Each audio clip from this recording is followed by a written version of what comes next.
The mop hit the marble floor with a wet slap as Captain Sutter's voice echoed down the corridor.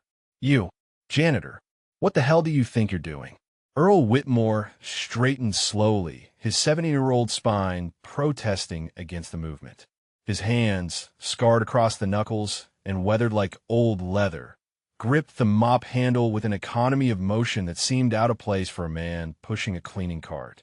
What Captain Sutter did not know, what no one at Whitfield Military Academy knew, was that those same hands had once held the life of a future general in a bombed-out cathedral, while bullets tore the air around them. Captain Raymond Sutter strode forward, his polished shoes clicking against the marble that Earl had just finished cleaning. The young officer's face was flushed with irritation, his jaw set in the particular way of men who believe their rank entitled them to cruelty. He stopped inches from Earl's cart, close enough that Earl could smell the expensive cologne and the morning coffee still lingering on his breath. "I asked you a question," Sutter said. His voice carried down the hallway, designed to be heard by the cadets and early arriving guests who had paused to watch. "The Founders' Day ceremony begins in 2 hours. Distinguished alumni are arriving, and you are creating a hazard with your wet floors and your presence." Earl's response came soft and measured. "I apologize, sir. I was trying to finish before the guests arrived. I will move to another section." Sutter's lip curled. "Another section? No. You will stay out of sight entirely until this ceremony concludes. People like you ruin the image we are trying to project here. Look at yourself. Stained coveralls, shuffling around like some vagrant who wandered in off the street." A cluster of cadets had gathered near the entrance to the Grand Rotunda. Among them stood a young woman with serious eyes, Cadet First Class Diana Chun, who watched the exchange with growing discomfort. She had seen this janitor before, had noticed the way he moved through the academy's halls with a precision that seemed incongruous with his humble position. Earl began to push his cart toward the service corridor, but Sutter stepped into his path. "I am not finished with you." Sutter's voice rose another notch, theatrical now, playing to his audience of cadets and arriving guests. "This is exactly what is wrong with this institution. We keep relics around out of some misguided sense of loyalty when what we need is a clean, modern image. You should have been retired years ago. If you're watching this story from anywhere in the world, we would love to know where you're joining us from. Drop a comment below telling us your city or country. And if stories like this one about hidden heroes speak to you, please consider subscribing to our channel. Your support helps us share more incredible true stories that honor the forgotten warriors among us. Now, let us continue. Earl stood motionless under the verbal assault. His posture had shifted almost imperceptibly, shoulders squaring, spine straightening. It was the kind of change that only someone who had served would recognize. The unconscious muscle memory of a man who had spent years standing at attention. "Yes, sir," Earl said. "I understand, sir." Sutter leaned closer, emboldened by Earl's compliance. "And for God's sake, clean out that disaster you call a locker. I saw inside it yesterday. Looks like a hoarder's paradise. Old boxes, junk, worthless trinkets. If I find that mess still there tomorrow, I will have you terminated for violating facility standards." Something flickered in Earl's eyes at the mention of his locker, a protective tension that tightened the weathered lines around his mouth. But his voice remained steady. "I will address it, sir." A distinguished black man in full dress uniform had paused near the entrance to the rotunda. Brigadier General Marcus Okonkwo, USMC retired, had arrived early for his keynote speech. He watched the confrontation with an expression that shifted from casual interest to something far more focused.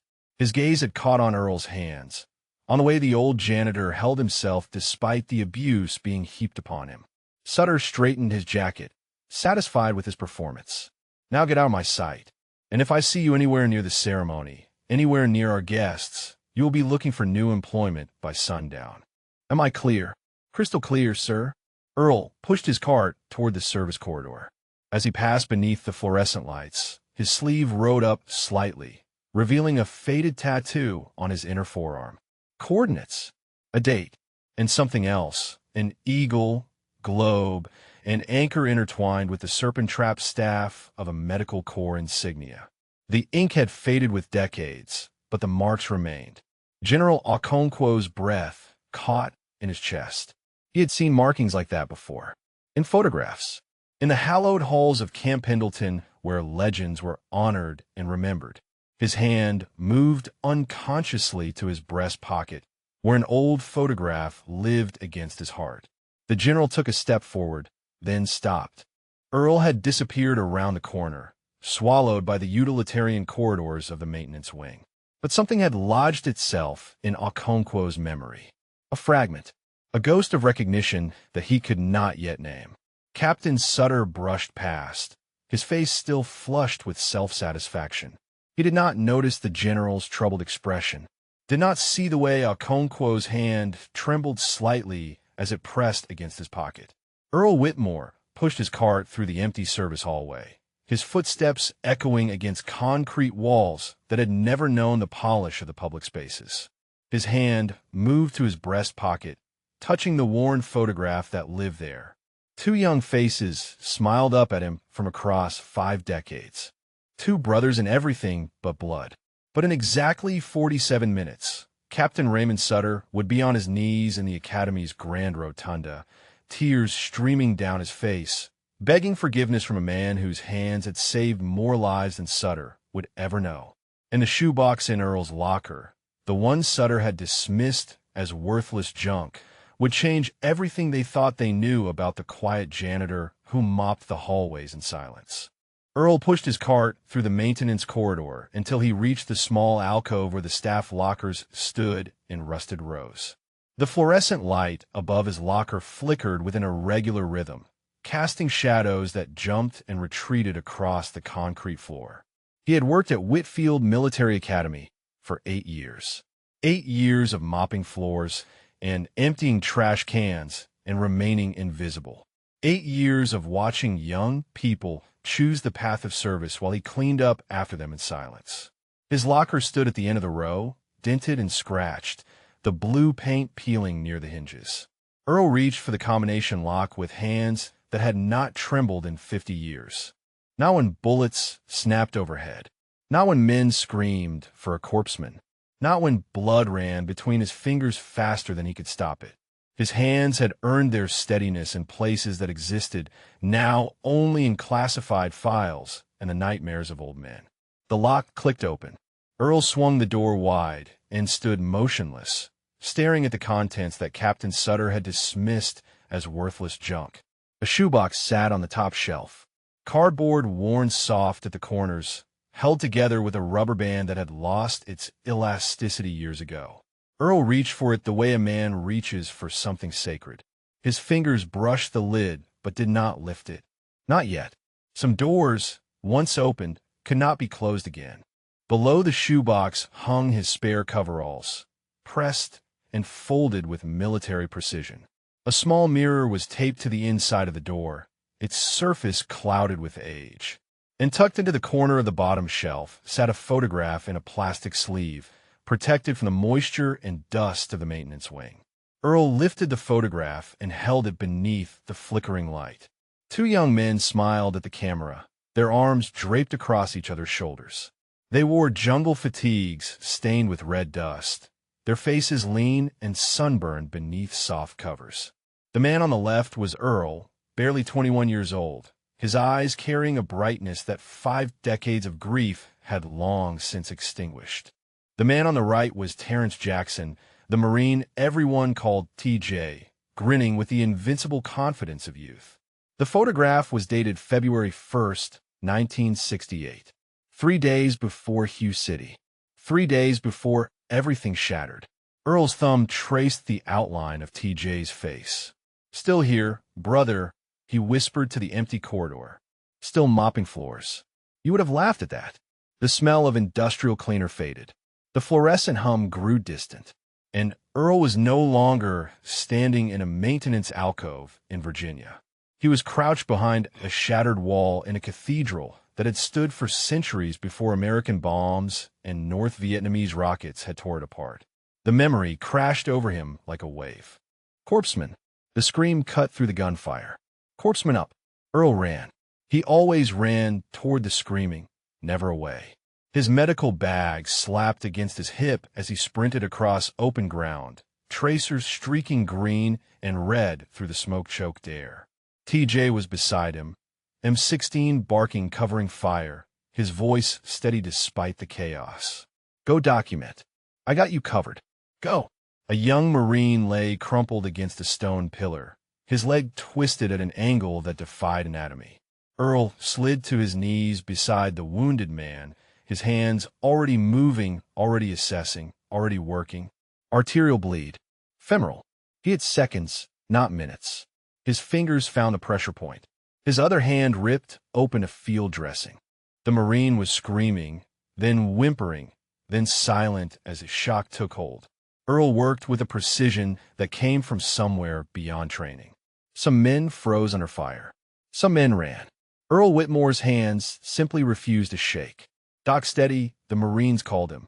Because when the world exploded around them, when friends died in the mud and the enemy closed from all sides, the Navy corpsman attached to Fox Company moved like a man untouched by fear. But fear lived in Earl Whitmore. It simply lived in a place he would not allow himself to visit until the work was done. The memory shifted. Another day, another hour. The morning of February 5th, 3:47 hours. TJ's voice crackled through the darkness. "Doc, we got 3 wounded in that structure across the alley. Machine gun, Nest has them pinned. I can give you covering fire, but you gotta move fast." Earl checked his bag. Low on morphine, low on dressings, running on fumes and adrenaline and the stubborn refusal to let another Marine die on his watch. "On you go," Earl said. TJ rose from cover, his rifle shouldered, and began laying down suppressive fire. Earl launched himself into the alley, boots pounding against cobblestones slick with rain and blood. He was halfway across when he heard the sound. A wet thud, a grunt of surprise. He turned. TJ was falling, his hand pressed against his chest, dark fluid seeping between his fingers. The muzzle flash from the window above told Earl everything he needed to know. The machine gun, Nest they thought they had cleared. A shooter they had missed. Earl caught TJ before he hit the ground. He dragged his brother behind a collapsed wall, his hands already tearing at the jungle fatigues to find the wound. Entry wound, center mass. No exit. The round was still inside, tearing through organs that Earl could not reach, could not repair, could not save. TJ's eyes found Earl's face. His mouth moved, blood bubbling on his lips. "Don't you stop, document." His voice was a whisper wrapped in a gurgle. "Those boys need you. You go save them. That is an order." Earl pressed his hands against the wound, knowing it was futile, feeling TJ's life running out between his fingers like water through sand. "I'm not leaving you." TJ's hand closed around Earl's wrist with surprising strength. "You are the best of us, document. You keep them alive. Promise me." 90 seconds. That was how long it took for Corporal Terrence Jackson to die in Earl Whitmore's arms. 90 seconds of pressure that could not stop the bleeding. 90 seconds of whispered prayers that went unanswered. 90 seconds that had stretched across 56 years and still had not ended. Earl blinked. The cathedral dissolved. The gunfire faded. He was standing in a maintenance alcove in Virginia, an old photograph clutched in his scarred hands, tears cutting tracks through the dust on his weathered face. He placed the photograph back in its plastic sleeve, back in its corner of the locker. Then he reached for the shoebox on the top shelf. This time his hands did tremble. Just slightly. Just enough. He lifted the lid. The Navy cross sat on top, its ribbon faded, its surface tarnished by decades of neglect. Beneath it lay the citation, folded into a precise rectangle. Letters from the families of men he had saved. A bloodstained field dressing that he had carried home because he could not bear to throw away the last thing he had held against TJ's chest. Captain Sutter's voice echoed in his memory. Worthless trinkets. Hoarder's paradise. Earl closed the box, closed the locker, pressed his forehead against the cool metal, and let out a breath that seemed to carry 50 years of grief. The intercom crackled to life. All maintenance staff report to the loading dock immediately. Remain there until the Founders' Day ceremony concludes. This is not optional. Earl straightened, wiped his face with the back of his hand, adjusted his coveralls with the unconscious precision of a man who had worn a uniform for years. He began walking toward the loading dock, but his path would take him past the Grand Rotunda, past the arriving guests, past the Wall of Honor where photographs of distinguished alumni hung in gilded frames, and past a retired general who stood frozen near that wall, staring at an old photograph in his own trembling hand, a photograph of a platoon of young Marines and the Navy corpsmen who had saved half of them from certain death. Earl moved through the corridor that connected the maintenance wing to the main building, his footsteps measured and unhurried, despite the intercom's demand for urgency. The passage was narrow, lined with pipes and electrical conduits, a utilitarian artery that the Academy's prestigious guests would never see. He had walked this route thousands of times over 8 years, invisible and unremarkable, exactly as he preferred. The corridor opened onto a side hallway that ran parallel to the Grand Rotunda. Through the tall windows, Earl could see guests gathering beneath crystal chandeliers, their voices a murmur of refined conversation and polite laughter. Men in dress uniforms adorned with ribbons and medals. Women in elegant attire appropriate for an institution that prided itself on tradition. Cadets in their pristine whites, standing at rigid attention along the walls like decorative statues. Earl intended to pass quickly, to slip through to the loading dock without drawing attention. But Captain Sutter's voice stopped him cold. "There he is."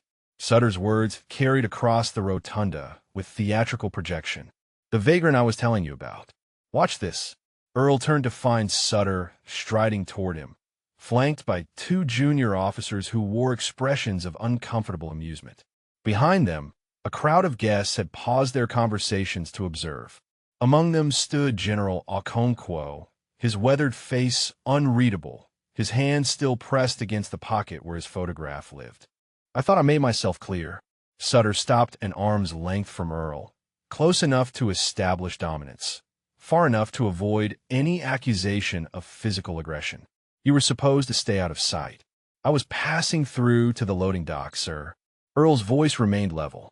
As instructed, Sutter's lip curled into a sneer designed for his audience. "Passing through, right? Tell me something, janitor. Do you enjoy embarrassing this institution?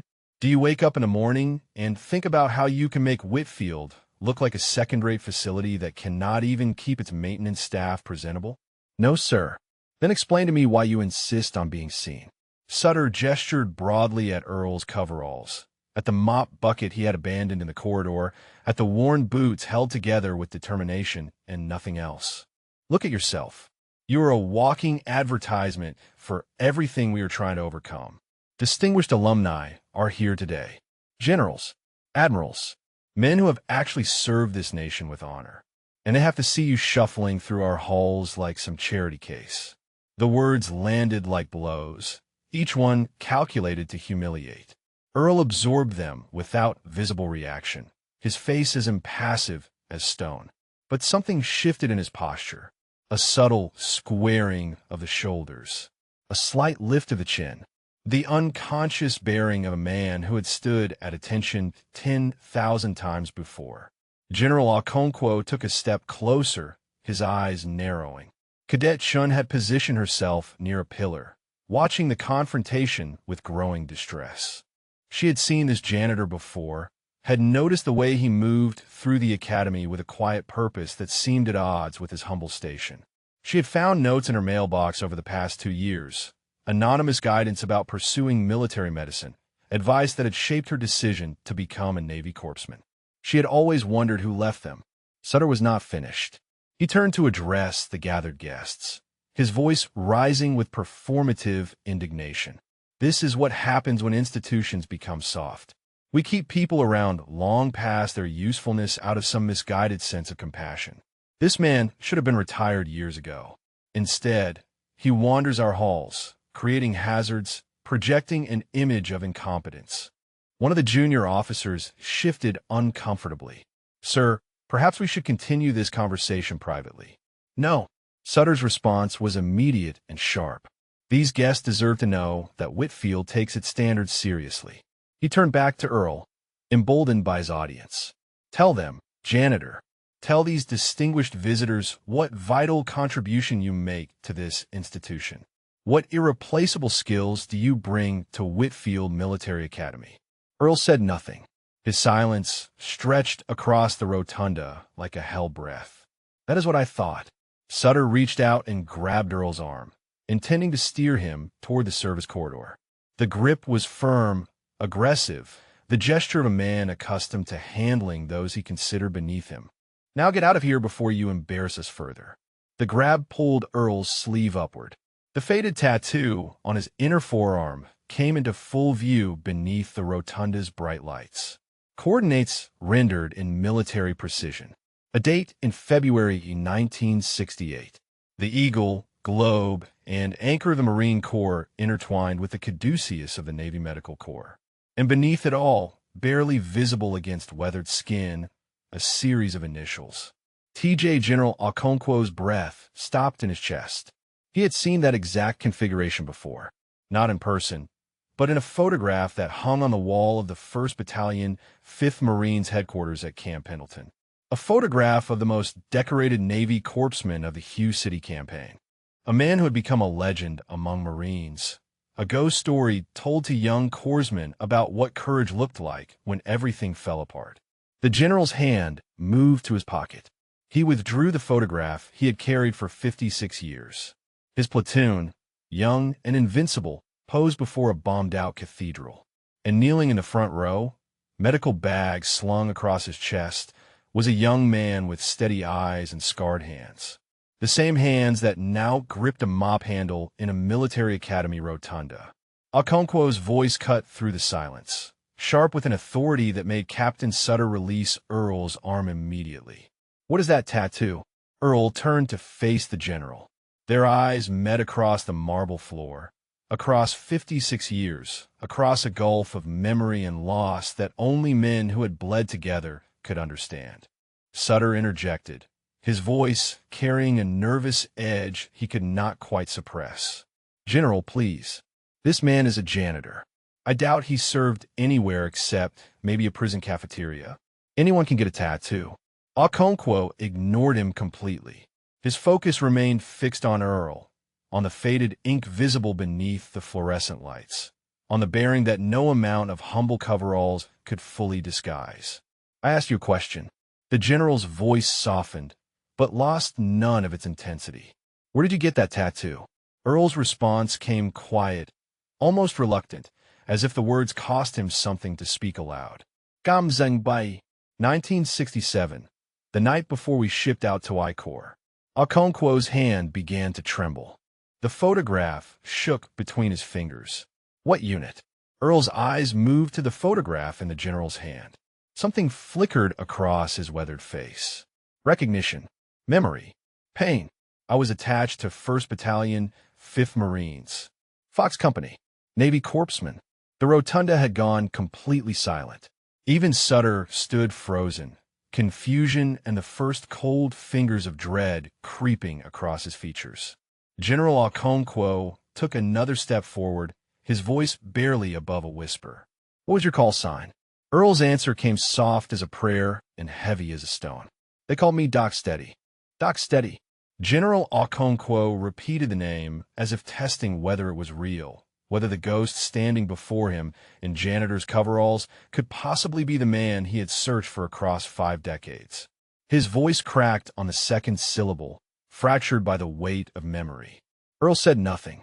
His eyes had moved to the photograph trembling in the general's hand, to the faces of young men frozen in time, most of them now names on walls and headstones scattered across the country.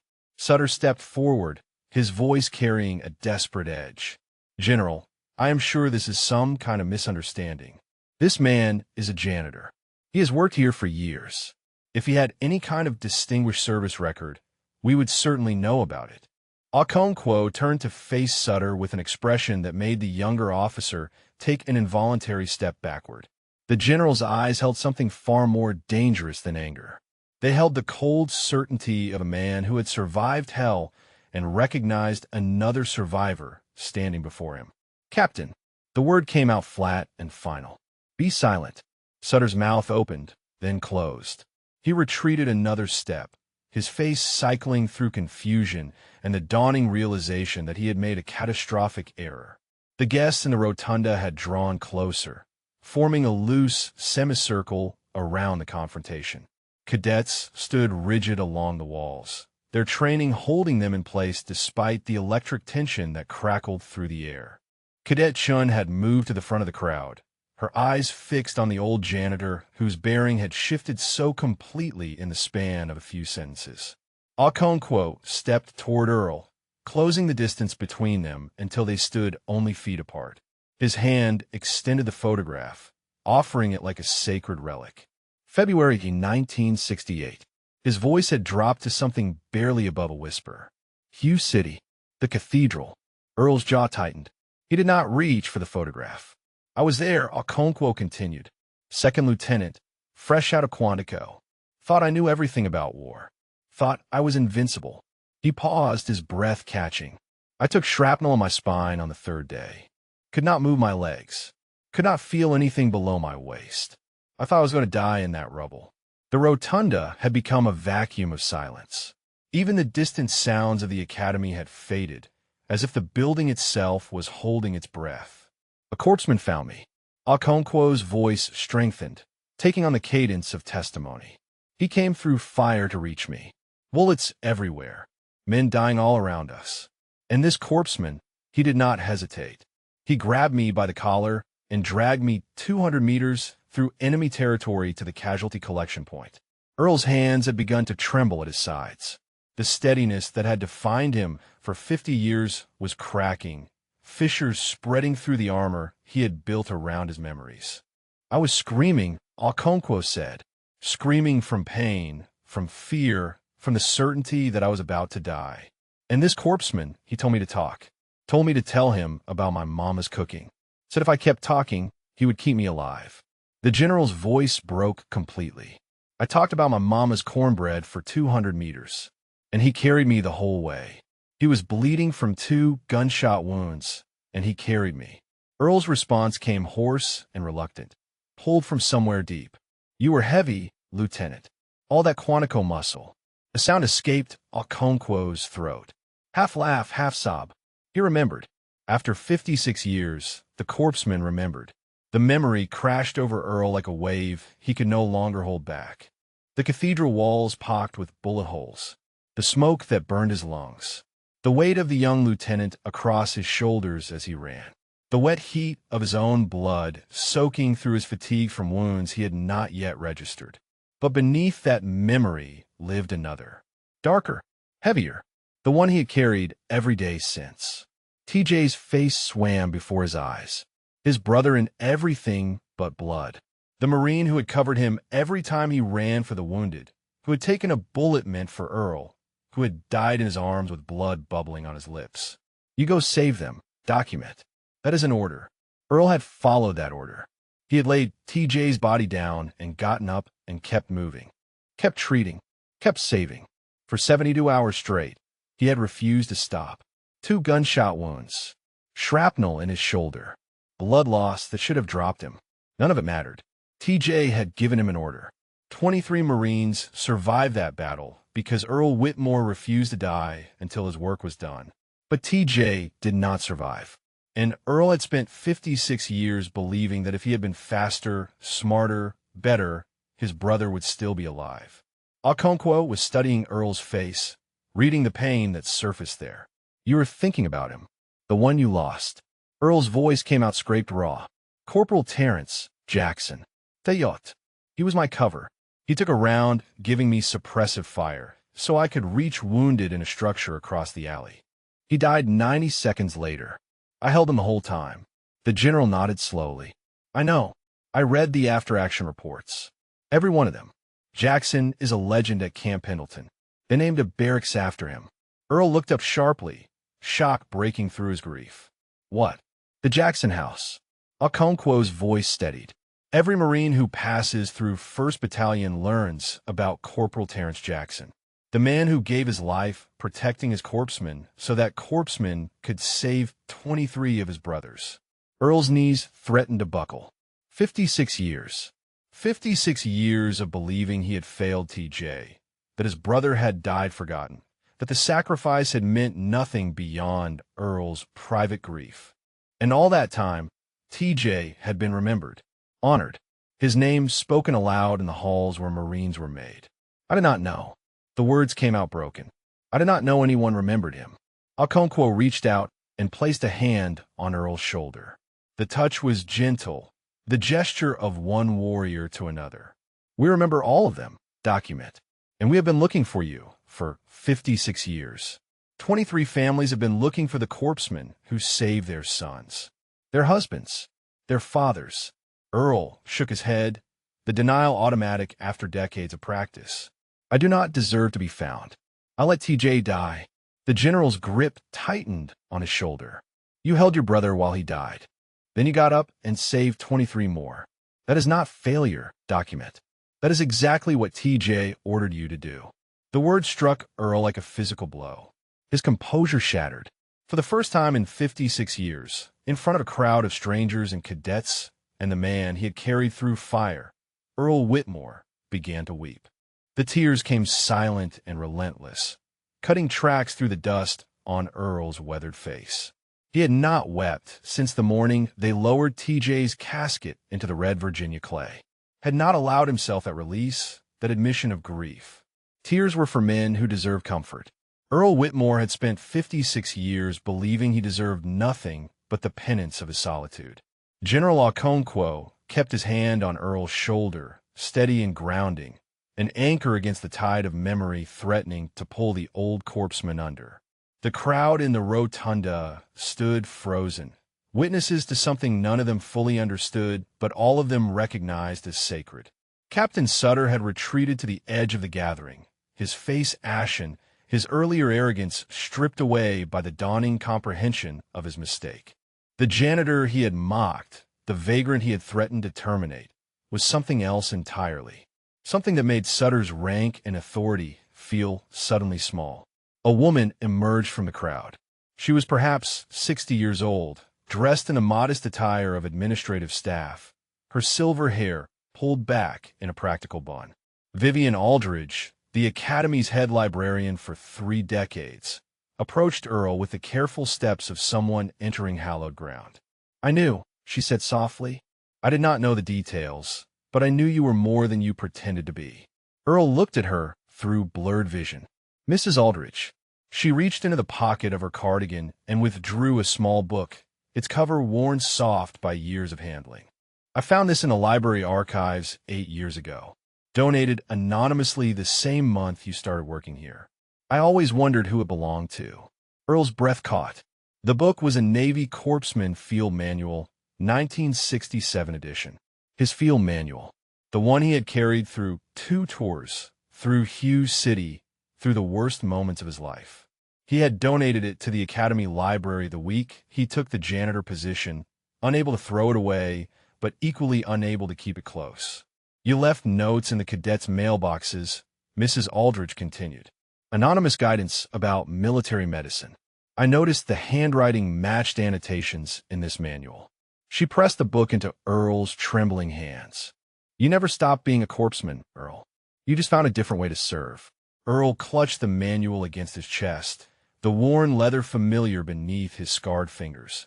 Another piece of his past returning from the shadows where he had tried to bury it. Cadet Chin stepped forward from the crowd, her composure cracking around the edges. Sir, I need to know, were you the one who left the notes in my mailbox? The ones about becoming a corpseman. Earl met her eyes. He saw himself reflected there, a young person standing at the threshold of service, hungry for guidance, desperate to make a difference. He had been that person once, before Hughes City, before TJ, before grief became his constant companion. I left them, he admitted. You reminded me of myself. Eager, determined. I wanted to help. Chin's voice trembled. Those notes changed my life. I was going to drop out of the medical track. I did not think I was strong enough. And then I found your letter about what it really means to be a corpseman. About showing up when showing up is the hardest thing. About being steady when everything falls apart. Earl said nothing. The words he had written anonymously, distilled from decades of experience and loss, had never been meant to be traced back to him. He had wanted to help without acknowledgement, to give without receiving, to serve without being seen. But now he was seen, fully and completely, standing in the center of the rotunda with his past exposed and his armor in pieces around his feet. General Okonkwo addressed the crowd, his voice carrying the authority of command. This man standing before you is Hospital Corpsman Second Class Earl Whitmore, United States Navy. He was attached to 1st Battalion, 5th Marines during the Tet Offensive. During the Battle of Hugh City, he saved 23 Marines over 72 hours of continuous combat. He sustained 2 gunshot wounds and shrapnel injuries and refused evacuation until every wounded Marine in his sector had been treated. Murmurs rippled through the assembly. Guests exchanged glances of astonishment. Cadets stood straighter, their training failing to mask the awe spreading across their young faces. Okonkwo continued. For his actions, Corpsman Whitmore was awarded the Navy Cross, the second highest decoration for valor in the United States military. He is one of the most decorated Navy corpsmen of the Vietnam War. And for 56 years, he has lived in obscurity, asking nothing, expecting nothing, serving others without recognition. The general turned to face Earl directly. I have searched for you since the day I was discharged from the hospital. I wrote letters, filed inquiries, contacted every veterans organization I could find. You disappeared, document, like a ghost. Earl's response came quiet, stripped of defense. I did not want to be found. I did not deserve to be found. TJ was dead. So many others were dead. I survived and I did not understand why. Because you had more work to do. Okonkwo's voice softened. Because men like you do not get to stop serving. It is not in your blood. You took a janitor's job at a military academy, so you could keep watching over young people choosing the path of service. You left anonymous notes guiding cadets toward military medicine. You never stopped being who you are, Earl. You just convinced yourself you had. The words pierced something deep in Earl's chest. The truth of them was undeniable. He had told himself for years that he had retreated from the world, that he had chosen invisibility and isolation. But he had chosen this academy, had chosen to be near cadets, had chosen to write those letters. He had never stopped being Doc Steady. He had simply forgotten how to admit it. A commotion near the entrance drew attention. A man in civilian clothes was pushing through the crowd, his face flushed with exertion. He carried a tablet computer, its screen glowing with what appeared to be official documentation. General Okonkwo. The man was breathless. I am Lieutenant Commander Hayes, Academy Administration. I pulled his service record from the Naval Archives. You need to see this. The lieutenant commander turned the tablet toward the crowd. On the screen was an official Navy photograph of a young man in dress whites, his chest adorned with ribbons that told the story of extraordinary valor. The face in the photograph was unmistakably Earl Whitmore, 50 years younger, but carrying the same steady eyes. Below the photograph was a list of commendations that made several guests audibly gasp. Navy Cross, Purple Heart with Gold Star, Navy and Marine Corps Commendation Medal with Combat V, Presidential Unit Citation. The list continued, a cascade of recognition that painted a picture of sustained heroism across 2 combat tours. General Okonkwo looked from the screen to Earl, his eyes glistening. You kept all of this hidden in a shoebox in your locker.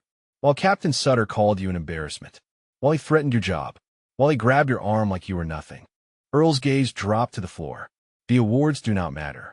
They never mattered. The only thing that mattered was the men. Okonkwo shook his head slowly. The awards matter because they tell the truth. And the truth, Doc, is that you are a hero, whether you accept it or not. The tablet screen cast a pale glow across the faces of the assembled crowd, illuminating expressions that range from shock to reverence.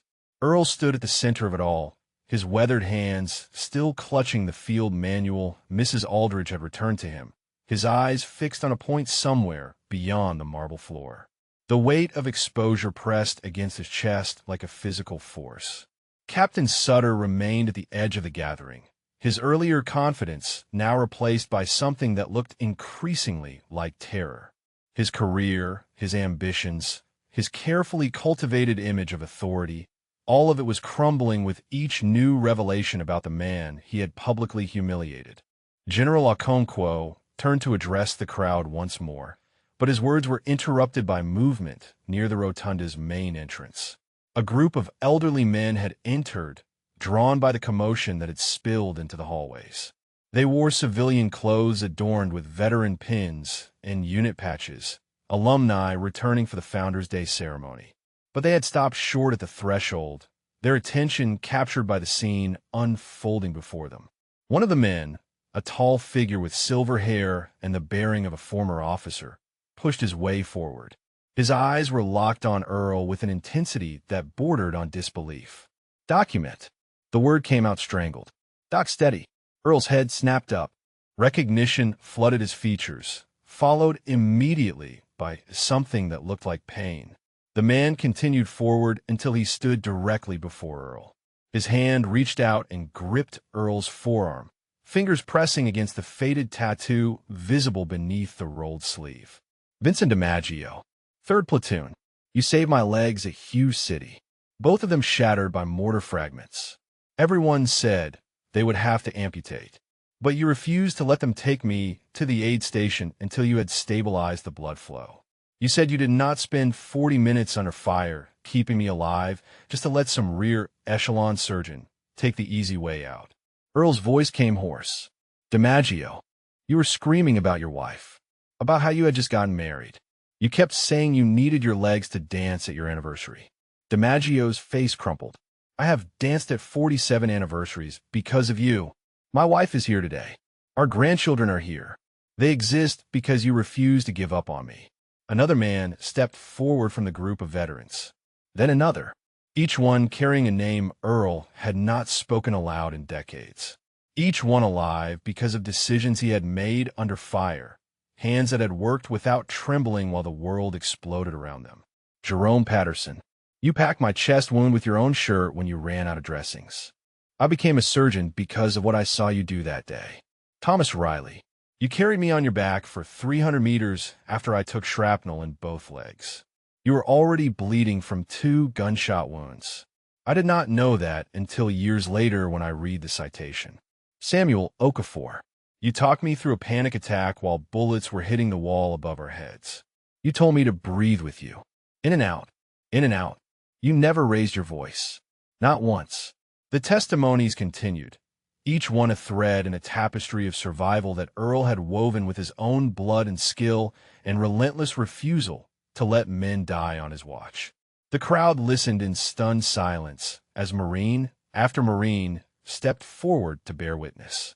Earl stood motionless, overwhelmed by the faces he had never expected to see again. These men had been boys when he knew them. Scared, wounded, dying boys who had screamed for a corpsman in the darkness of a shattered city. And now they stood before him as grandfathers, their lives stretched out behind them in decades of experiences that would never have existed without him. 23, General Okonkwo said quietly. 23 Marines survived Hughes City because of you. And here, today in this rotunda, stand 11 of them. They came for Founders' Day. They did not know you would be here. None of us knew. Earl's knees buckled. DiMaggio and Okonkwo caught him, their hands steadying the man who had once steadied them in the worst moments of their lives. "Easy," Document DiMaggio's voice was gentle. "We have got you." The words broke something in Earl that had been locked away for 56 years. He sagged against the men holding him, his breath coming in ragged gasps, the tears returning with renewed force. "I thought I failed you," he managed. "I thought I failed all of you. TJ died, and I thought everything after that was just borrowed time, just a ghost going through the motions." Patterson stepped closer. "TJ did not die for nothing, Document. He died so you could save us. Every single one of us understands that. We have carried his memory alongside yours for over half a century." Okafor nodded. "We named our children after you. After TJ. Your names live on in families you never knew existed. Earl looked up, his vision blurred, but his hearing sharp. You named your children after us. My son is Earl Thomas Okafor. Okafor's voice swelled with pride.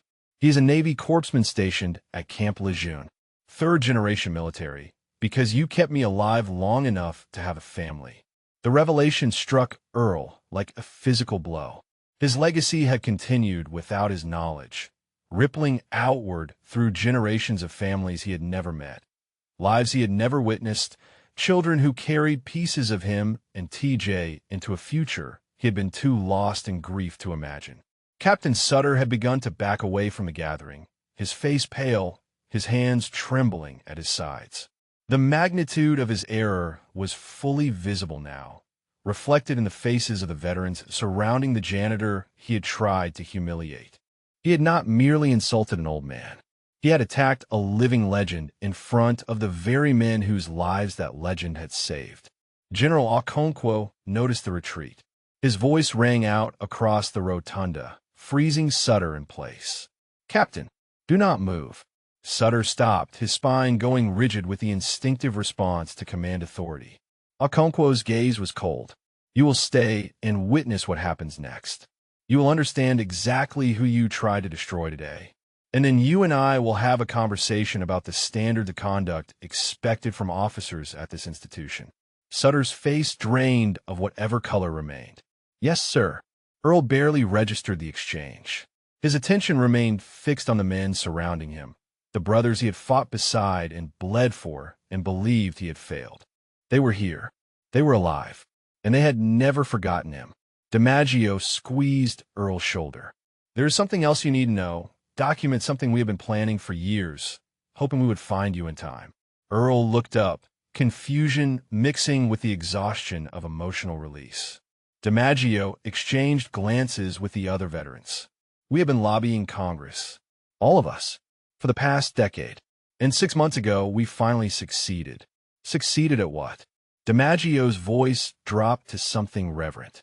"The Medal of Honor Review Board reopened your case. Document based on new testimony from survivors and declassified operation records. The recommendation was unanimous." Earl's breath stopped. "You're going to White House."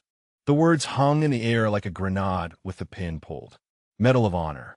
White House. The phrases did not connect to anything Earl understood about his own life. He had mopped floors. He had emptied trash cans. He had moved through the world like a man already dead, carrying his guilt like a weight chained to his ankles. "No." The word came out before Earl could stop it. "No, that is not possible. I do not deserve that." DiMaggio's grip tightened on his shoulder. "You do not get to decide that. Document." The review board decided. The survivors decided. The families of the men you saved decided. Earl shook his head, the motion frantic, desperate. "You do not understand. I failed TJ. I was supposed to keep him alive, and I failed. A man who fails his brother does not receive the Medal of Honor." General Okonkwo stepped forward, his voice carrying the weight of hard-won wisdom. "Doc, listen to me. I have commanded men in combat. I have written letters to widows and parents and children. I have made decisions that cost lives and decisions that save them. And I'm telling you right now that what happened to TJ was not your failure." Earl's eyes met the general's, raw and pleading. "I was his corpsman. He was my cover. He died because I needed to reach wounded in that structure. He took a bullet, giving me suppressive fire. How is that not my failure?" Okonkwo's response came measured and certain. "Because that was TJ's choice. He chose to cover you. He chose to give you the chance to save those Marines. And you honor that choice by saving every single one of them. You did not waste his sacrifice. You fulfilled it." Patterson moved closer, his surgeon's hands steady as they had been for 40 years. "Doc, I have lost patients on the operating table. People I should have been able to save. I know what it feels like to carry that weight. But I also know the difference between failure and tragedy. TJ's death was a tragedy. What you did after was the opposite of failure." Earl's breath came in shallow gasps. The armor he had built over 56 years was not just cracking now. It was disintegrating, falling away in pieces, leaving him exposed in ways he had never allowed himself to be. Okafor spoke up, his voice gentle. "My son, the one I named after you, he asked me once why I chose that name. I told him about the corpsman who saved my life while bullets tore the air around us. I told him about a man who never stopped, never hesitated, never let fear keep him from reaching the wounded. I told him that Earl Whitmore was the bravest man I ever knew." Earl looked at Okafor, at the pride shining in the old Marine's eyes. "Do you know what my son said?" Okafor continued. "He said he wanted to be like that. He said he wanted to save lives the way you saved mine. And now he does. Every day. Because of the name I gave him. Because of the story I told him. Because of you." The testimonies were overwhelming. Each word another stone added to a foundation Earl had never known existed. His legacy was not the grief he carried. It was the lives that continued because he had refused to let them end. Earl's legs gave out completely. DiMaggio and Okonkwo lowered him gently to a seated position on the marble floor, their bodies forming a protective barrier around the man who had once protected them. Mrs. Aldridge knelt beside him, the field manual still in her hands. She opened it to a page near the back, where handwritten notes filled the margins in faded ink. "I read these annotations years ago," she said softly. "They are not just medical notes. They are reflections, lessons learned. Here, you wrote something I never forgot." She turned the book so Earl could see his own handwriting from half a century past. "The job of a corpsman is not to be a hero. The job is to show up, to be steady when everything is chaos, to care when caring is the hardest thing in the world." Earl stared at the words. He had written them after Hugh City, in a hospital bed, his body riddled with wounds and his soul shattered by TJ's death. He had written them to remind himself why he kept going, why the work mattered, why he could not give up even when giving up felt like the only option. "You lived by those words," Mrs. Aldridge said. "For 56 years, even when you thought no one was watching. You showed up. You stayed steady. You cared." Cadet Chin crouched beside him, her eyes bright with unshed tears. "Sir, when I become a corpsman, I want to carry those words with me. Will you teach me what they really mean?" Earl looked at her, young, determined, standing at the threshold of a life of service. He saw himself in her eyes, the version of himself that had existed before grief became his constant companion. He could walk away. He could refuse the recognition, refuse the connection, retreat back into the anonymity he had cultivated for so long. The maintenance wing was waiting. The mop bucket stood abandoned in the corridor. He could disappear again, become invisible, continue the penance he had convinced himself he deserved. But TJ's voice echoed in his memory. "You go save them, document. That is an order." TJ had not ordered him to hide, had not ordered him to suffer in silence, had ordered him to save, to help, to continue the work that mattered more than his own pain. Earl reached out and took Cadet Chen's hand. His grip was firm despite his exhaustion, steady despite his trembling heart. "I will teach you," he said, "if you are willing to learn from an old man who spent too long running from his own shadow." Chen's face broke into a smile that transformed the tension of the moment into something approaching hope. "I'm willing, sir." General Okonkwo extended his hand to Earl. "Then let's start by getting you off this floor, Doc. You have a ceremony to attend." Earl looked up at the circle of faces surrounding him.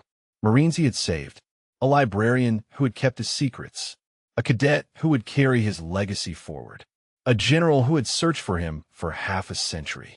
He had spent 56 years believing he was alone, believing he deserved to be alone. But the truth was different. The truth was that he had never been alone at all. He had simply refused to see the people standing beside him. Earl took Okonkwo's hand and allowed himself to be lifted to his feet. "The ceremony," he said slowly. "I am wearing coveralls. I cannot attend a formal ceremony dressed like this." DiMaggio laughed, the sound warm and genuine. "Doc, after what we just witnessed, you could attend in a bathrobe and no one would say a word." Earl looked down at his stained blue coveralls, at the worn boots held together by determination, at the hands that had never stopped being a corpsman's hands even when he had tried to forget what they were capable of. For the first time in 56 years, a ghost of a smile crossed his weathered face. I suppose I could use a change of clothes. The group moved through the academy's corridors like a procession, General Okonkwo and DiMaggio flanking Earl while the other veterans followed close behind. Cadets pressed themselves against the walls as they passed, their young faces marked with expressions of awe and confusion. Word had begun to spread through the building, whispers racing ahead of the group like wildfire through dry brush. They reached the maintenance wing and stopped before Earl's locker.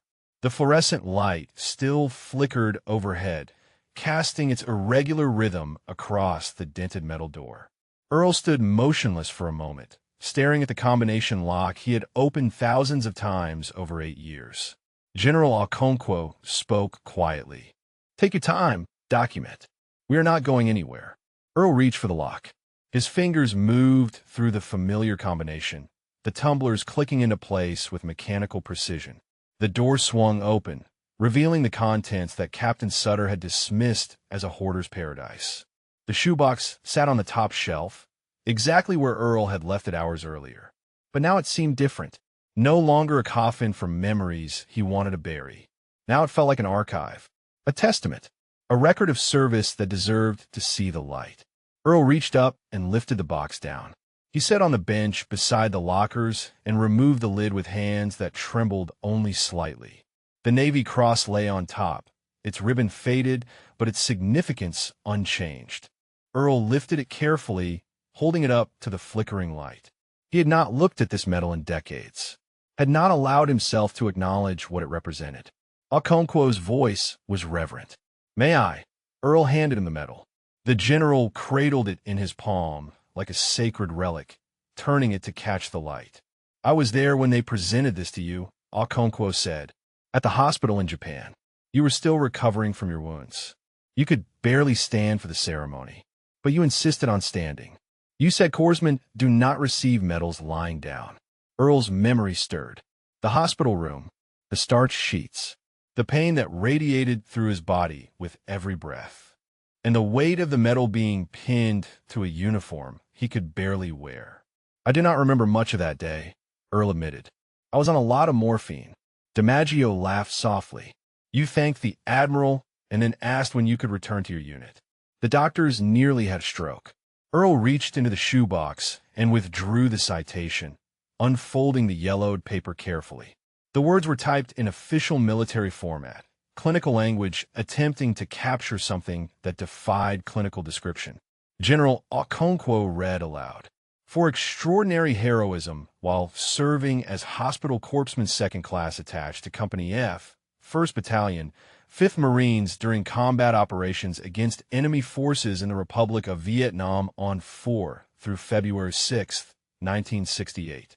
During the assault on Hue City, Petty Officer Whitmore repeatedly exposed himself to intense enemy fire to reach and treat wounded Marines.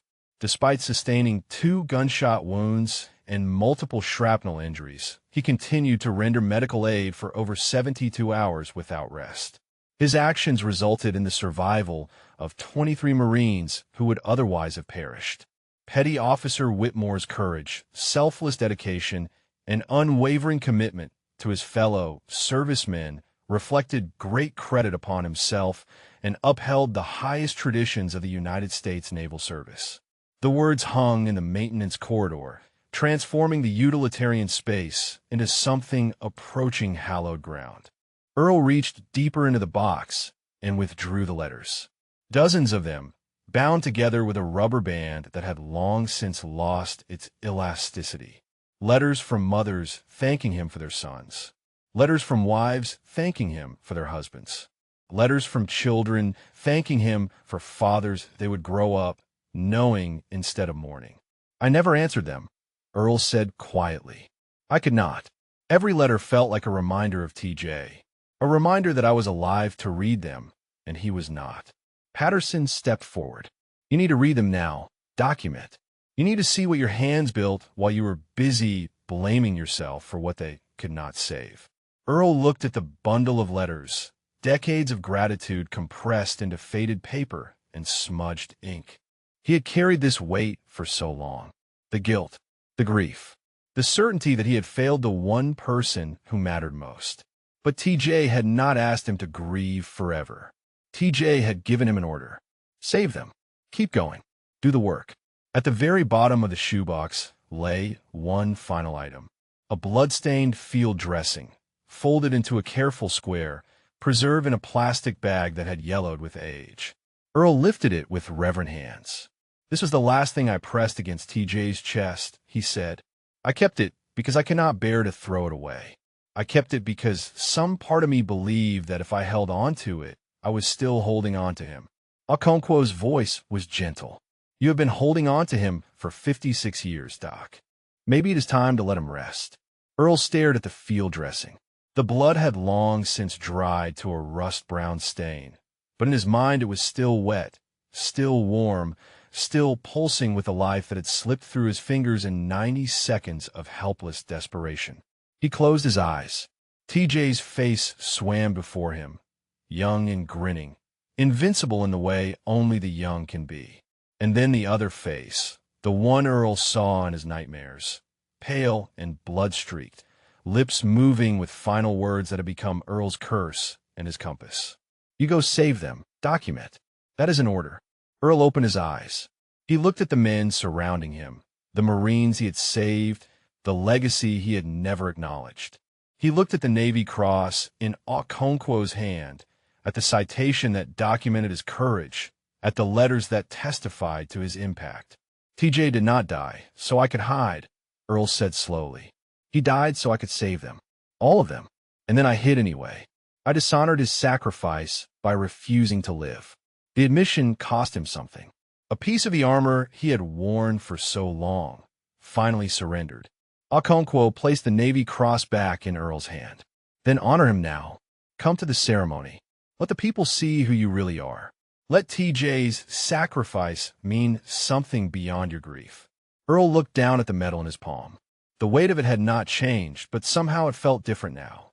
Not a burden, not a reminder of failure, but a testament to what was possible when a man refused to stop trying. He reached into his locker and withdrew his spare coveralls. Then he paused. "I have something else," he said. "Something I have not worn in a very long time." He reached to the back of the locker, behind the coveralls, and withdrew a garment bag covered in dust. Inside, preserved with the same care he had given the field dressing, hung a navy dress white uniform. The ribbons were still attached. The insignia still gleamed beneath the plastic. "I kept it," Earl said. "I do not know why. I told myself I would never wear it again. But I kept it." DiMaggio's eyes glistened. "Then I think today is the day you put it back on, Doc." Earl looked at the uniform, at the man he had been, at the man he might still become. He nodded slowly. "Give me 10 minutes." The veteran stepped back to give Earl privacy, forming a loose perimeter at the entrance to the maintenance wing. General Okonkwo posted himself at the corridor junction, his presence alone enough to deter any interruption. The message was clear. Doc Steady was not to be disturbed. Inside the alcove, Earl unzipped the garment bag with fingers that moved slowly, deliberately, as if each motion required conscious permission. The white fabric emerged from its protective cocoon, pristine despite the decades it had spent hidden in the back of a janitor's locker. He had kept it clean, had preserved it with the same care he had given to everything connected to his service. Even when he was hiding, some part of him had refused to let go completely. Earl removed his coveralls and set them aside. The motion felt like shedding a skin, like stepping out of the costume he had worn for 8 years. Beneath the blue fabric, his body told its own story.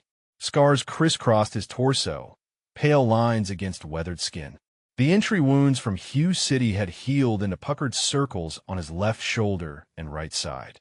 Shrapnel scars dotted his back like a constellation of violets. He pulled on the white trousers first. They fit looser than they had 50 years ago, his frame diminished by age and the sparse diet of a man who had stopped caring about comfort. The shirt came next, crisp fabric sliding over scarred shoulders, buttons fastening with muscle memory that transcended the decades. The ribbons were already attached to the uniform, arranged in precise rows according to regulation. Navy Cross at the top, its blue and white stripes faded but unmistakable. Purple heart with gold star beneath it, marking the wounds he had sustained and the second time he had bled for his country. The other decorations followed in descending order of precedence, a cascade of color that documented a career of extraordinary service. Earl stood before the small mirror taped inside his locker door. The reflection that stared back at him was unfamiliar. Not the janitor who had mopped floors in silence.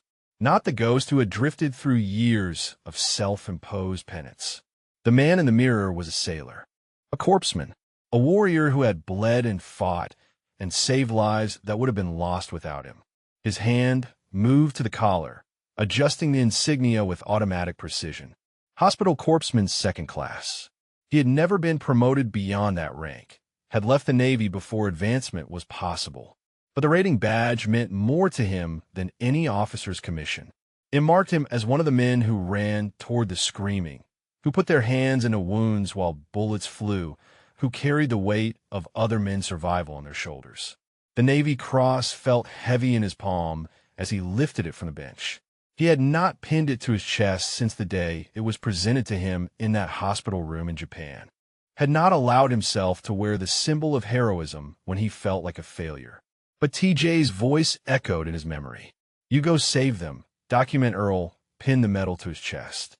The weight settled against his heart, familiar and foreign at the same time. He was not the same man who had earned this decoration. 56 years had passed, but the medal remembered, even when he had tried to forget. He reached for his cover, the white combination cap that completed the uniform. His fingers brushed the golden anchor insignia on the front. How many times had he worn this cap?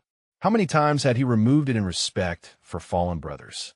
How many times had he thought he would never wear it again? Earl placed the cover on his head, adjusting it to regulation position. The transformation was complete. He turned from the mirror and walked toward the corridor where the veterans waited. His footsteps echoed differently now, the shuffle of a tired janitor replaced by something closer to a march. His spine had straightened. His shoulders had squared. The bearing that had never fully disappeared beneath the coveralls was now fully visible. General Okonkwo was the first to see him emerge. The general's breath caught, and for a moment his composure cracked completely. Tears spilled down his weathered cheeks as he raised his hand in salute. One by one, the other veterans followed. DiMaggio, Patterson, Riley, Okafor, Marines who had survived Hugh City because of the man now standing before them in dress whites. Their salutes were crisp despite arthritic joints and trembling hands. Their eyes shone with tears they made no effort to hide. Earl returned the salute, his hands steady, his form perfect. The gesture felt like coming home. General Okonkwo lowered his hand and stepped forward. He gripped Earl's shoulders and looked into his eyes with an intensity that transcended rank and protocol. "Welcome back, document." His voice was thick with emotion. "We have missed you." Earl's response came quiet but clear. "I have missed me too." The group began moving toward the rotunda, Earl at its center, flanked by the men whose lives he had saved. Word had spread throughout the academy. Cadets lined the corridors, standing at rigid attention as the procession passed. Faculty members emerged from offices to witness something none of them fully understood, but all of them recognized as significant. Captain Sutter stood at the junction where the maintenance corridor met the main hallway. His face was ashen, his earlier arrogance completely erased. When he saw Earl emerge in dress whites, medals gleaming on his chest, something in him seemed to collapse inward. Earl paused as he reached Sutter. The two men stood face to face, the janitor who had been mocked and the officer who had done the mocking. The power dynamic had inverted so completely that it seemed to bend the air around them.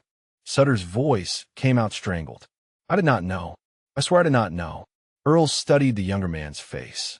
He saw fear there, and shame, and the desperate hope for forgiveness. He had seen similar expressions before, on the faces of men who thought they were dying, who begged for another chance, who promised to be better if only they could survive. "No," Earl said finally. "You did not know, but that is not why you were wrong." Sutter blinked, confusion mixing with his distress. You were wrong because you decided I was worthless based on how I looked. Earl's voice carried no anger, only the weariness of hard-won wisdom. You saw coveralls and assumed failure. You saw age and assumed irrelevance. You never once considered that the man mopping your floors might have a story you could not imagine. Sutter's eyes dropped to the floor. You are right. I was wrong. I am sorry. Earl reached out and placed a hand on Sutter's shoulder. The gesture was unexpected, and Sutter flinched as if anticipating a blow. Learn from this, Captain. Earl's voice softened. Every veteran you see on these streets, every old man shuffling through your corridors, remember they might have carried a weight you will never understand. Do not judge. Do not assume. Just remember. Sutter looked up, his eyes glistening. I will remember. I swear I will remember. Earl nodded once, then continued past him toward the rotunda. The veterans fell into step behind him, leaving Sutter standing alone in the corridor with the weight of his lesson pressing down on his shoulders. The doors to the grand rotunda stood open ahead, lights spilling through like a summons. Earl could hear the murmur of the crowd inside, hundreds of voices that would fall silent when he entered. His heart pounded against the Navy cross pinned to his chest. 56 years of hiding, 56 years of grief, and now he was walking back into the light. General Okonkwo matched his pace beside him. Ready, Document Earl took a breath, steadied his hands, lifted his chin. Ready. The doors to the grand rotunda swung open, and Earl Whitmore stepped into the light. The murmur of the crowd died instantly, as if someone had thrown a switch. Hundreds of faces turned toward the entrance, conversations abandoned mid-sentence, glasses frozen halfway to lips. The silence that followed was so complete that Earl could hear the soft creak of his dress, shoes against the marble floor. He walked forward with the measured pace of a man who had marched in formation 10,000 times. His spine was straight, his shoulders squared, his chin level. The Navy cross gleamed against his chest, catching the light from the crystal chandeliers overhead. Behind him, General Okonkwo and the surviving Marines of Hugh City followed in formation, their presence a testament to the truth of what the crowd was witnessing. The Academy's superintendent, Rear Admiral Catherine Walsh, stood at the podium where she had been preparing to introduce the keynote speaker. Her prepared remarks lay forgotten on the lectern as she stared at the procession moving toward her. General Okonkwo stepped forward and addressed the crowd, his voice carrying across the rotunda with the authority of command. Distinguished guests, faculty, and cadets of Whitfield Military Academy, I ask for your attention. What you are about to hear will fundamentally change how you understand the meaning of service and sacrifice. He paused, allowing the silence to deepen. The man standing before you has worked as a janitor at this institution for 8 years. He has mopped your floors, emptied your trash, and moved through your halls without recognition or acknowledgement. Earlier today, one of your officers publicly humiliated him, called him an embarrassment, demanded he hide himself from distinguished guests. Murmurs rippled through the crowd. Eyes shifted between Earl and the spot where Captain Sutter stood pale and trembling near the back of the room. Okonkwo continued. That officer did not know, could not have known, that he was speaking a hospital corpsman second class Earl Whitmore, United States Navy, recipient of the Navy Cross, holder of the Purple Heart with Gold Star, one of the most decorated combat medics of the Vietnam War. The murmurs became gasps. Hands rose to cover mouths. A woman in the front row began to weep silently. In February 1968, during the Battle of Hugh City, Corpsman Whitmore saved 23 Marines over 72 hours of continuous combat. He was shot twice. He took shrapnel in multiple locations. He never stopped treating wounded. He carried men through enemy fire when he could barely stand himself. Okonkwo's voice cracked, but he pressed forward. I know this because I was one of those Marines. I was 23 years old, paralyzed by shrapnel, certain I was going to die in the rubble of a cathedral. And this man, this janitor you walked past every day without seeing, carried me 200 meters through enemy fire while bleeding from his own wounds. He saved my life. He saved all of our lives. The general gestured to the veterans standing behind Earl. These men you see here, 11 of the 23 survivors, they came today for Founders Day. They did not know Earl was here. None of us knew. For 56 years, we searched for the corpsman who saved us. For 56 years, he was hiding in plain sight, believing he did not deserve to be found. Earl stood motionless at the center of the rotunda, his eyes fixed on a point somewhere beyond the crowd. The weight of attention pressed against him from all sides, but his hands remained steady at his sides. Doc steady. The name had never felt more appropriate. Admiral Walsh stepped down from the podium and approached Earl. Her eyes glistened as she extended her hand. Corpsman Whitmore, on behalf of Whitfield Military Academy, I offer my deepest apologies for how you have been treated, and my profound gratitude for your service. Earl took her hand. His grip was firm despite the tremor of emotion running through him. No apology necessary, Admiral. I chose to hide. That was my decision, not the Academy's failure. Walsh shook her head. A man like you should never have felt the need to hide. We failed to create an environment where you could be seen. She turned to address the crowd. I am suspending the planned program for today's ceremony. What we are witnessing right now is more important than any speech I could give or any award I could present. We are witnessing the return of a hero who has been lost for over half a century. DiMaggio stepped forward, his voice carrying across the silent rotunda. Doc, there's something else we need to tell everyone. Something we have been working toward for 10 years. Earl turned to face him, uncertainty flickering across his features. DiMaggio continued. When we finally confirmed you were alive, when we tracked you to this academy, we contacted everyone we could find. Families of the men you saved, veterans, organizations, members of Congress. We compiled testimony, gathered evidence, documented everything. He paused, his voice thickening with emotion. 6 months ago, the Medal of Honor Review Board reopened your case. They reviewed the original citation, the survivor testimonies, the declassified operation records, and they made a decision. The rotunda had become a vacuum of suspended breath. Earl Whitmore, your actions at Hughes City have been deemed to exceed the criteria for the Navy Cross. The review board has unanimously recommended that your award be upgraded to the Medal of Honor.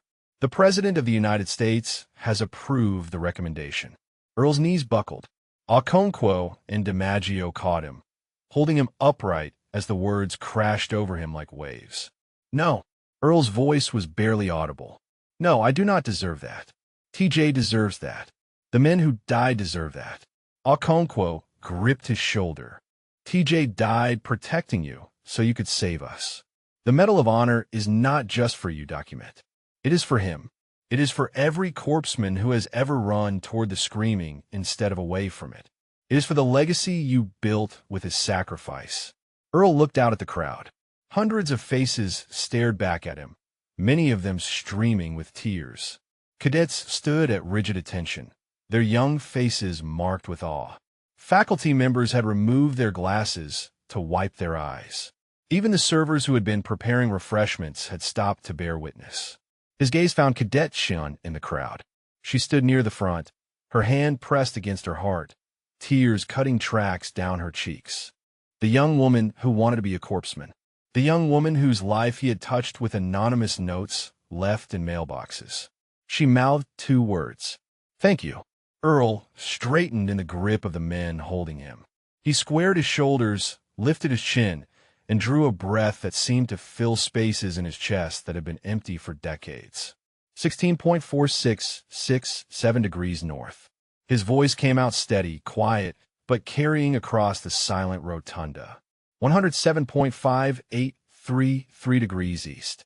Hughes City, February 4th through 6th, 1968. I was attached to Fox Company, 1st Battalion, 5th Marines. My cover was Corporal Terrence Jackson, call sign Guardian. He took a round through the chest on the morning of the 5th, providing suppressive fire so I could reach wounded in a structure across the alley. His voice grew stronger with each word. He died in my arms in 90 seconds. His last words were an order. You go save them. Document. That is an order. I followed that order for 72 hours. I followed that order for 56 years, and I am still following it today.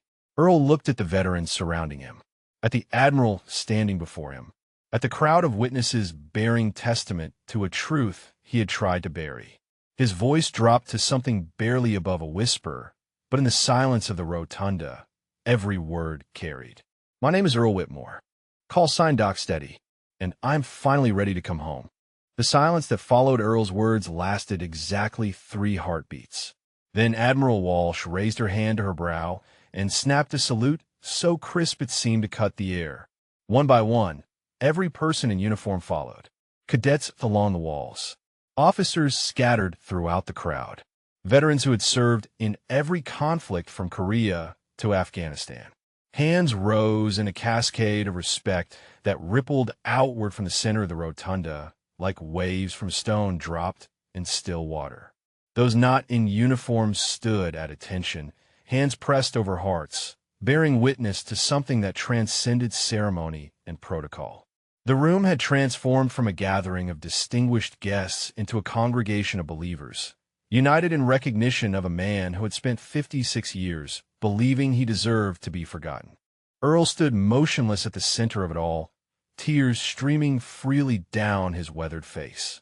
He had not been saluted since 1969, had not felt the weight of formal recognition since he walked out of the Naval Hospital and disappeared into a life of anonymous penance. The gesture broke something in him that had been locked away for longer than most of these cadets had been alive. General Okonkwo held his salute, his voice carrying across the rotunda. We are not saluting your rank, document. We are saluting what you did, what you gave, what you never stopped giving, even when you thought no one was watching. Admiral Walsh lowered her hand and stepped closer to Earl. She reached up and touched the Navy cross pinned to his chest, her fingers brushing the faded ribbon with something approaching reverence. This medal has been hidden in a shoebox for over 50 years, she said, her voice thick with emotion. It should have been displayed in a place of honor. Your story should have been taught to every cadet who passed through these halls. Instead, you mopped our floors and we never saw you. Earl's response came quiet but steady. I did not want to be seen. I wanted to disappear. TJ was dead, and I did not know how to live with that. You honored him by surviving. Admiral Walsh's voice held no judgment, only compassion. You honored him by saving 23 men. You honored him by spending 8 years watching over the next generation of warriors. That is not disappearing, Corpsman Whitmore. That is serving. DiMaggio stepped forward, his weathered face creased with a smile that held decades of gratitude. Doc, there is someone who wants to speak with you. Someone who has been waiting a very long time. Earl looked up, confusion crossing his features. Waiting. DiMaggio nodded toward the entrance of the rotunda. A woman stood there, elderly and dignified, her silver hair pinned beneath a black hat. She wore a simple dress adorned with a single piece of jewelry, a gold star pendant hanging from a chain around her neck. Earl's breath stopped. He knew what that pendant meant. He knew who were gold stars. The woman walked forward, her steps slow but determined. The crowd parted before her in silence, creating a path that led directly to Earl.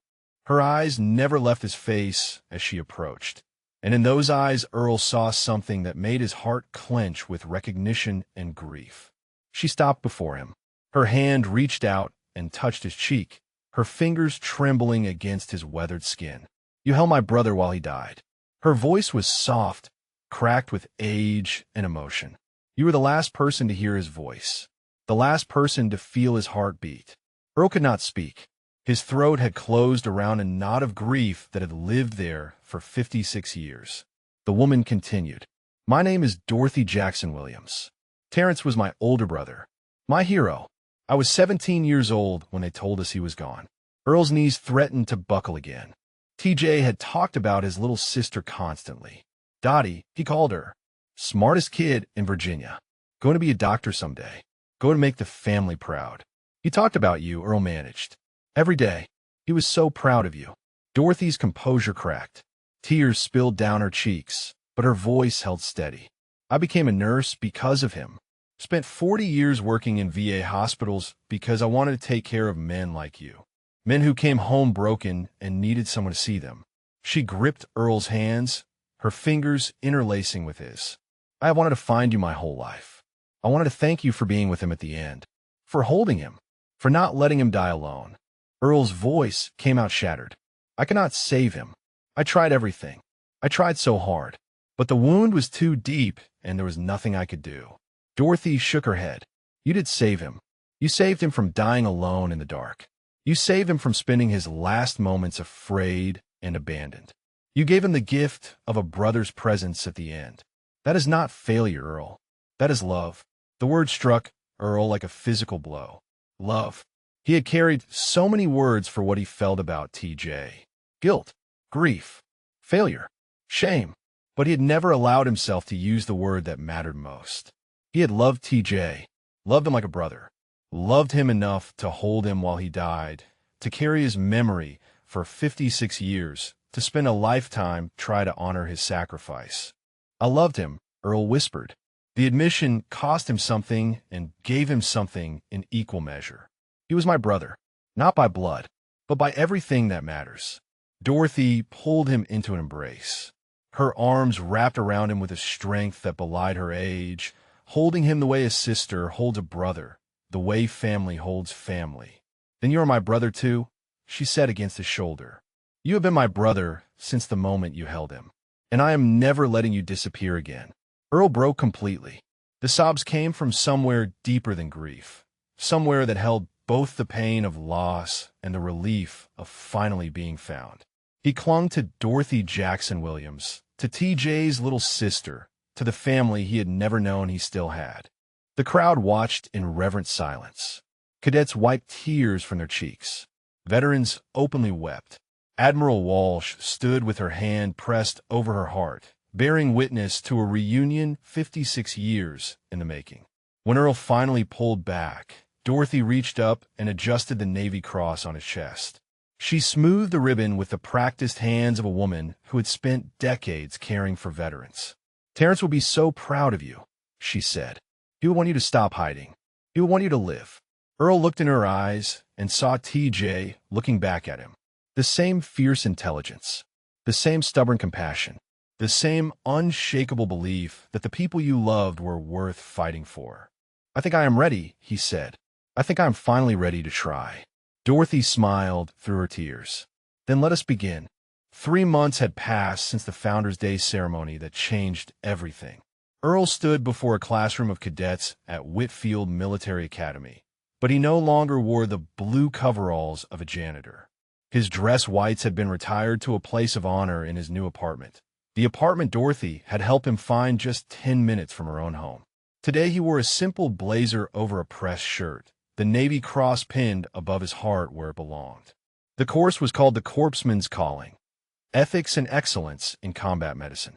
Admiral Walsh had created it specifically for Earl, a permanent position that transformed him from invisible maintenance staff to distinguished visiting lecturer. The irony was not lost on him. The man who had hidden for 56 years was now being paid to share his story. Cadet Chin sat in the front row, her notebook open, her pen moving steadily across the page. She had become his unofficial teaching assistant, arriving early to every class, staying late to ask questions, absorbing everything he offered with the hunger of someone who understood that knowledge could save lives. Earl looked out at the faces before him. Young, eager, terrified of making mistakes. He had been exactly like them once, a lifetime ago, before Hugh City taught him what mistakes really cost. The first thing you need to understand about being a corpsman, he began, his voice carrying the quiet authority of experience, is that your job is not to be a hero. Your job is to show up, to be steady when everything around you is chaos, to care when caring is the hardest thing in the world. The words were the same ones he had written in his field manual 56 years ago, the same ones Mrs. Aldridge had read back to him in the maintenance corridor. But they meant something different now. They were not a reminder of what he had lost.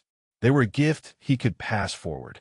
After class, Earl walked across campus to the building that had been renamed in a ceremony the previous month, the Whitmore Jackson Center for Veteran Services.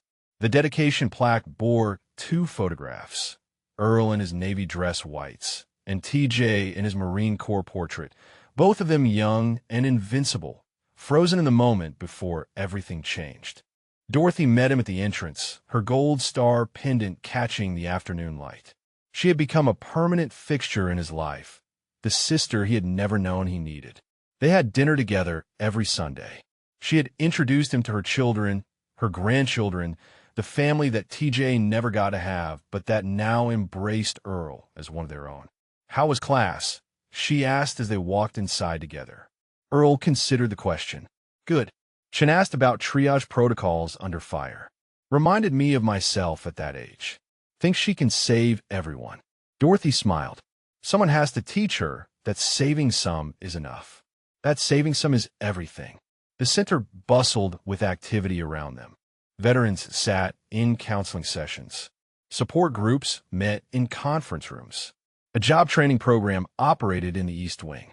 The facility served over 200 veterans per month, funded by donations that had poured in after Earl's story went viral. He had resisted the attention at first. The interviews, the documentary crews, the endless requests to share his story. But General Okonkwo had convinced him that visibility served a purpose. "Every veteran who hears your story," the general had said, "every veteran who sees that Doc Steady came back from the shadows, they might believe they can come back too." So Earl had talked to cameras, to reporters, to congressional committees examining veteran services. His face had appeared on magazine covers and news broadcasts. Hospital Corpsman Second Class Earl Whitmore, the janitor who was a hero, the ghost who finally came home. But the attention was not what mattered. What mattered was the work. Earl paused before a door marked peer support group and looked through the window. Inside, a circle of veterans sat in folding chairs, their faces marked by the particular weariness of men and women who had seen too much. A facilitator was speaking, but Earl's eyes found a young man in the corner, early 20s, fresh out of service, staring at his hands with an expression Earl recognized intimately. The look of someone who believed they had failed. The look of someone who carried the dead. Earl knocked softly and entered. The facilitator paused mid-sentence, recognizing the visitor, and nodded for Earl to take an empty chair. The young veteran looked up. His eyes widened as he recognized the face that had been on television, in newspapers, on the wall of the very building where he sat. Earl settled into the chair beside him. He did not speak immediately. He simply sat, present, steady, the way he had learned to be present for wounded men in the chaos of combat. After a long moment, the young veteran spoke. "You are him, the corpsman, Doc Steady." Earl nodded. "I am. How do you do it?" The young man's voice cracked. "How do you live with the ones you could not save?" Earl considered the question. It was the question he had spent 56 years failing to answer, the question that had driven him into hiding, the question that had nearly destroyed him. But he had an answer now, an answer that had been given to him by 23 Marines, by a general who never stopped searching, by a librarian who kept his secrets, by a sister who claimed him as family, by a cadet who saw him as a teacher, by a captain who learned the cost of judgment. "You do not live with them," Earl said quietly.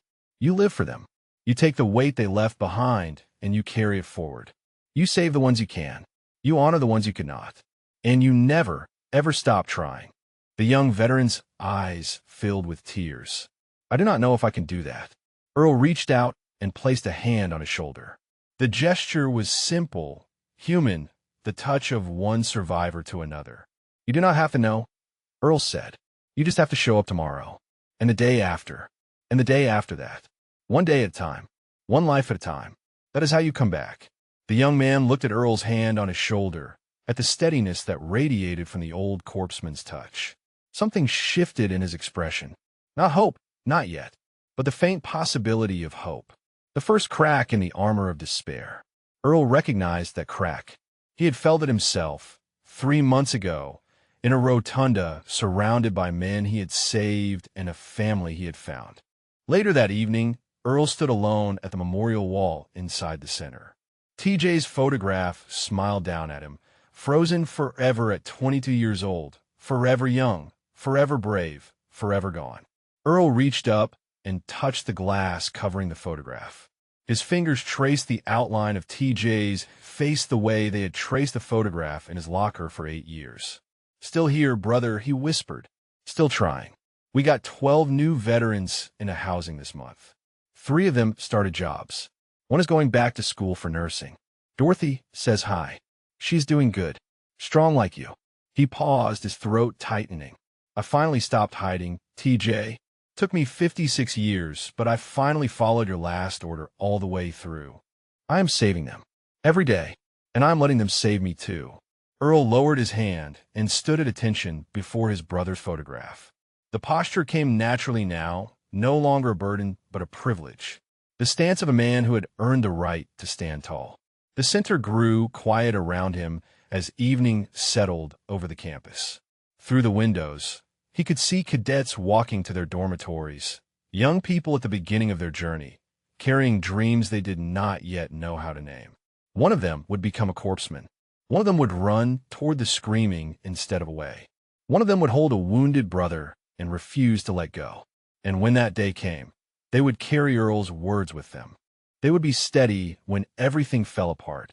They would care when caring was the hardest thing in the world. The legacy would continue. The chain would hold. And somewhere in whatever place heroes go when their work is finally done, TJ would smile.